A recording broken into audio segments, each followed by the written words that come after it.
আমরা তো যেই মাত্র আপনার আমাদের শেষ হয়েছে আপনার এই গণ অভ্যুত্থান, তারপরে যখনই আমরা আপনার নতুন করে রাষ্ট্র কাঠামো পরিবর্তন সংস্কার শুরু করেছি, তখনই তো আপনার বিবাদ শুরু করেছি, তর্ক বিতর্ক শুরু করেছি। ভালো কথা, তর্ক বিতর্ক তো হবেই গণতান্ত্রিক পদ্ধতি। কিন্তু এমন জায়গায় যাচ্ছি মাঝে মাঝে যে জায়গায় গিয়ে হতাশা এসে যায়। আমার বারবার বলছেন যে এমন কিছু বলবেন না যেটাতে হতাশা আসে।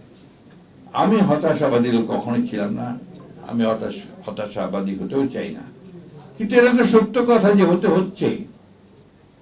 আমি যখন একটা প্রগতিবাদী সমাজ দেখতে চাই, আমি যখন একটা মানুষের অধিকারকে প্রতিষ্ঠা করবার জন্য আপনার একটা সুষ্ঠু ব্যবস্থা চাই, আমি যখন আপনার জনগণের যে বৈষম্য কমিয়ে আনতে চাই, তার আর্থিক বৈশিষ্ট্য বৈষম্য সবকে কমিয়ে আনতে চাই, তখন যদি আমি দেখি যে সম্পূর্ণ ভিন্নভাবে ভিন্ন চিন্তা করা হচ্ছে এবং সেটাকে ডাইভার্ট করার চিন্তা করছে মানুষের চিন্তা ভাবনাগুলোকে, এবং একটা উগ্রবাদ ছড়িয়ে দেওয়ার চেষ্টা করা হচ্ছে, তখন তো হতাশা আসবেই।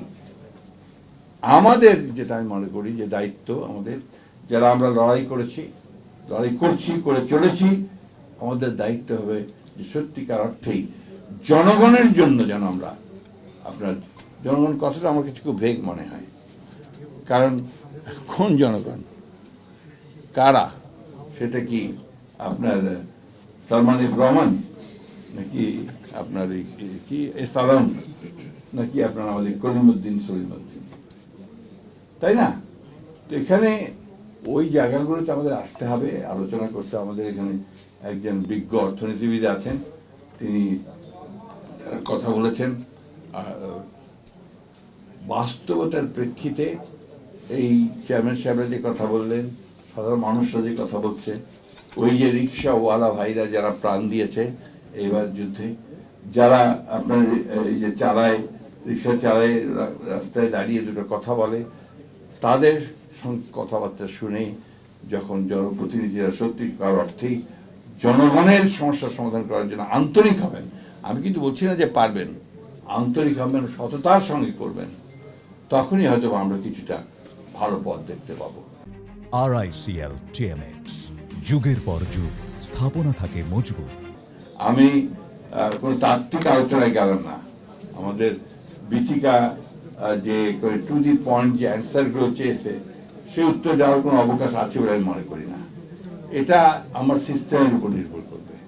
আমি যদি একটা জনপ্রতিনিধিত্বমূলক সরকার গঠন করতে পারি, আমি যদি একটা সুষ্ঠু নির্বাচন করতে পারি, সুষ্ঠু নির্বাচন করে আমি যদি ইউনিয়ন পরিষদ, উপজেলা পরিষদ, পার্লামেন্ট গঠন করতে পারি, তাহলে সেখানে আমি জনগণের কাছে জবাবদিহিতামূলক একটা ব্যবস্থা তৈরি করতে পারবো। সেটাই হবে আমাদের।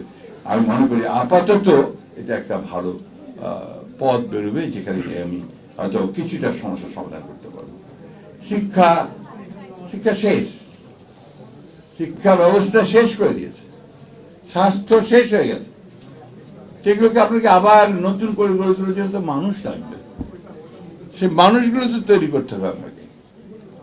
আজকে দুর্ভাগ্যজনক ভাবে, আমি আমার অভিজ্ঞতা থেকে বলছি আপনাকে, আপনি সেক্রেটারিয়েটে যাবেন, আমার জানি এরপরে আমার অনেক কথা বলবেন, সেক্রেটারিয়েটে গেলে ওই যে আমলারা বসে আছে, তারাই সবকিছু নির্ধারণ করেন।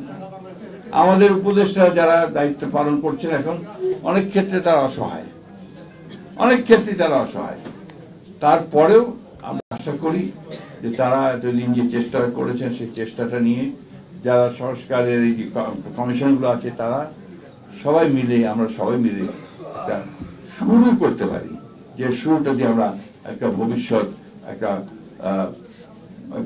বাংলাদেশ, যেটা বৈষম্যহীন বাংলাদেশের দিকে আমরা এগিয়ে যেতে পারবো।